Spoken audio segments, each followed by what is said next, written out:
Hey guys, I was going to work a problem using specific heat with you to show you how to do that. I was trying to think of a problem to use and looking at the chart that you have for the different specific heats. I was looking at the different metals and kind of thinking about what that meant.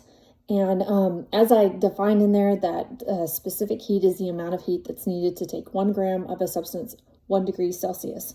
So I'm going to work a problem that involves 2 different metals. And this morning for breakfast, I made muffins. So I actually have a muffin here, but I was thinking if I made the muffin in different tins that had different, were made of different metals. I don't really know what the tin I have is, but sometimes you might use aluminum. That's kind of a cheap one to use. But I've also heard of people using copper. That copper is like a good thing to cook in. So my question in this problem is, how much heat is needed for like a muffin tin to raise it a certain temperature, a temperature you would use to cook muffins? So I'm going to flip the camera here and go to where I'm actually working this.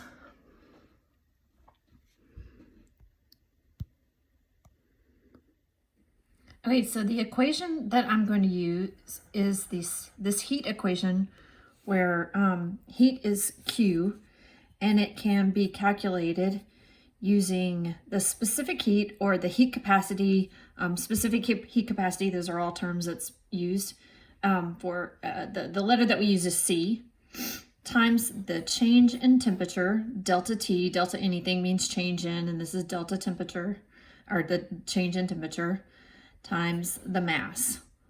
All right, so for this problem, I have to think about each one of these variables, and I'm sort of just making up this problem. In problems that you have in your homework, you'll be given the mass, but for this, for my mass, I'm just going to say 1 gram, because we'll say that, I mean, I don't know what the mass of my muffin tin was, but let's just say it's 1 gram, per 1 gram. The temperature change, okay, so for my temperature change is going to be your temperature initial. I said that wrong. It'll be your temperature final minus your temperature initial. When it comes to temperature change, what we're looking for is the difference here. We want the difference in the values. For my temperature, in this particular problem, since we're talking about the muffins, I used an oven set at 375 degrees Fahrenheit. But this C value, which I'll write here in a second, is in degrees Celsius. So I need to change this to Celsius. So before I did this, I figured out that 375 degrees Celsius is the same thing as 190 degrees. 375 Fahrenheit is about the same thing as 190 degrees Celsius. And then room temperature is about 20 degrees. I keep my house at about 70 or so Fahrenheit. So let's just say that it's 20 degrees Celsius. So the difference there is going to be 170 degrees Celsius. And then my C, I have to look. Okay, so this is what you have in the presentation that I'm giving you is the specific heat, and the specific heat for I said for aluminum, I'm comparing aluminum and copper. So for aluminum, it's 0.897 for aluminum, and then for copper,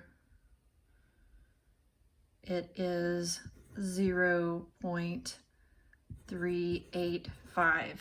Okay, so I wrote that down here as I was looking, but the specific heat for aluminum and the specific heat for copper. Okay, so what I'm asking in this question, if you remember, I'm trying to find the heat that was needed to heat the muffin tin, one made of aluminum, one made of copper. So I'm going to do 2 different problems here.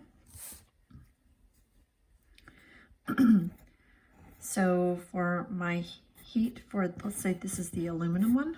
For aluminum, it's going to be 0.897, and then times my change in temperature. In both cases, I'm thinking about a temperature change of 170, and I'm going to say that this is 1 gram. So then if I multiply these together, and I did this before, but I can tell you that when I multiply this together, I get 152.49. And I want to notice the units here. This specific heat is joules per gram per degree Celsius. So the gram was the mass that we used, the degree Celsius is the difference in temperature. So the heat is going to be in the unit joules. I've given you information about calories and kilocalories, but what we're using here is joules for the unit. So that's how many joules. Well, I'll come back to what that means. So copper, do the same thing for copper. The heat is equal to the specific heat, which for copper, it was 385 times the temperature change times 1 around a paper. And that value is 65.45, and the unit is joule again. Okay, so what I've done is just plugging it into this equation. You're multiplying all this together, and the units are the amount that I get for aluminum. What this means is, in order for me to take 1 gram of aluminum and raise the temperature 170 degrees Celsius, if I increase the temperature by 100 degrees Celsius, I'm going to need some heat. And the amount of heat that I need is 152.49 joules. We'll not think about significant figures. For copper, on the other hand, to take that same amount of copper and to raise it 170 degrees, I only need 65.45 joules. So comparing these two, copper requires less heat to raise the temperature than aluminum does. So what that means for my muffins, I mean, I don't know. It may mean that I might want to use copper because I don't have to use as much heat. My oven doesn't have to, well, it gets to a certain temperature, but it won't take as much time to heat that up as much. Maybe that's why it's good to cook with copper. Aluminum's cheaper, or maybe you don't want to heat it up so much. Maybe you gradually want, or maybe you want to have to add a lot of heat in order for it to increase that amount.